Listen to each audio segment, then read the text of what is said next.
In this video, I'm going to show you how you can easily delete Snapchat call history. Be sure to watch the video to the very end so you don't make any mistakes. Let's get started, guys, and first you need to open up Snapchat app. Once it is done, tap right here at your profile picture or to head over to that page. After that, tap right here at that gear to go to settings.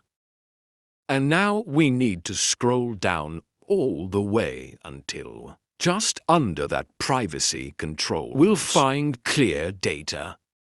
Now I'm gonna tap on it, and that's where at the very top we can easily find clear conversations.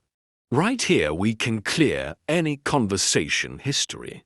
So, first off, I need to search for a conversation. Let's say I'm gonna clear a dead one. And once I tap right here at that cross button next to a conversation, and then if I hit it clear, that will clear all that conversation's history, including call history, because call history is also stored inside that conversation.